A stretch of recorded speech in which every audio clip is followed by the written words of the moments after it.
সংগ্রামী সাথী ও বন্ধুরা, আমরা সবাই সুশৃঙ্খলভাবে দাঁড়াবো।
আমরা রাজপথে আছি।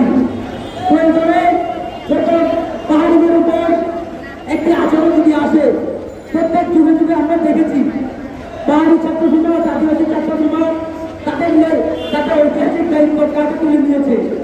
সেই সময় আমি বলতে চাই, আমরাও আজকে থেকে আমাদের ঐতিহাসিক দায়িত্ব কাঁধে তুলে নিব।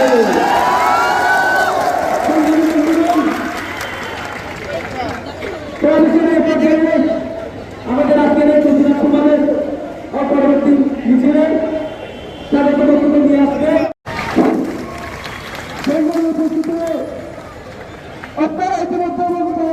বৃহস্পতিবার বিকাল থেকে খাগড়াছড়িতে যে অগ্নিসংযোগ হয়েছিল সেটা আছে খুবই নির্মম একটা। আমাদেরকে বৈষম্য করা হচ্ছে। আপনারা সবাই জানেন যে ওই বাঙালি যে চুরি করে বাইক চুরি করে পালিয়েছিল, ওই বাঙালি ছিল হচ্ছে একজন চুরি। তার বিরুদ্ধে আজকে ১৪টি মামলা আছে অলরেডি।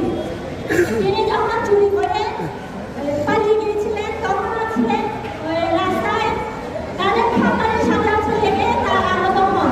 তখন হচ্ছে ওখানে যারা আছে জনগণরা এসে হচ্ছে গণবিরোধী দিয়ে, তখন কিন্তু শুধু আদিবাসী ছিলেন না, ছিলেন